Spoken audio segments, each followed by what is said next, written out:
Hello, I'm Eric from XINDUN POWER. Glad to meet you again. There are many articles on the internet to introduce the difference between the MPPT and PWM. But most of them only let readers know the general idea. MPPT is more efficient than PWM. Today, I will try to explain the difference between the two and in a more easy to understand way.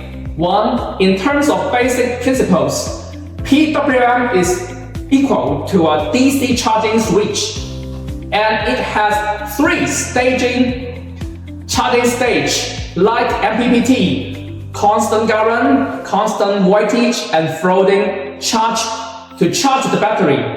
Unlike MPPT, PWM is fully to charge early stage of battery charging, which is the equivalent to the solar panel directly to connect to the battery for charging.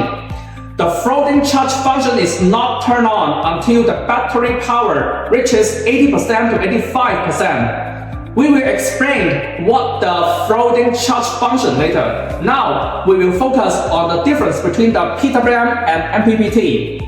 In MPPT, from the beginning of charging the battery, the voltage of and current of the solar panels are accurately checked through the algorithms, so that the charging power is always in the most appropriate range. PWM is like a faucet without valve. No matter how big the water tank is, it will only fill the water tank according to its own water output.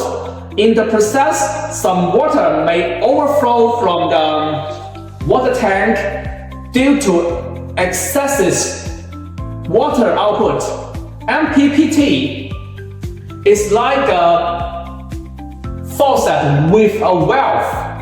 It adjusts the water output at the times to ensure that 99% of the water can be filled into the water tank to avoid overflow and waste.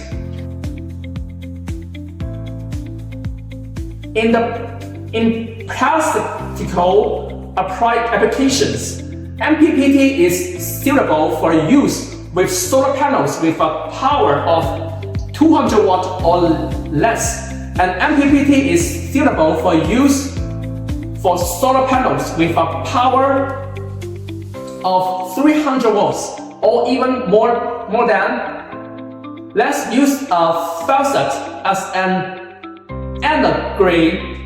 Solar panels below 200 watts because the solar current and voltage generated are not large. Just like the water output of the faucet itself is not large, so it is better to fill in the water tank directly. If a valve is added, it will affect the water flow with a small water output. However, once the water output increases, if it's not controlled like PWM, the water will easily overflow and cause the waste. According to a valve, make the water output relatively stable, greatly reducing the waste of the water overflow. Actual data, A-level solar panels have an efficiency of 80%. For example, a 100-watt solar panel can generate 80 volts of energy in 1 hour under significant sunlight. PWM can only allow about 75% to 80% of the 80 volts to charge the battery, which means that only 60 to 64 watts of energy from a 100-watt solar panel reaches the battery per hour. MPPT can active an efficiency of 99%, so almost all of the 80 watts capacity reaches the battery. I hope this explanation will make you understand. See you next time.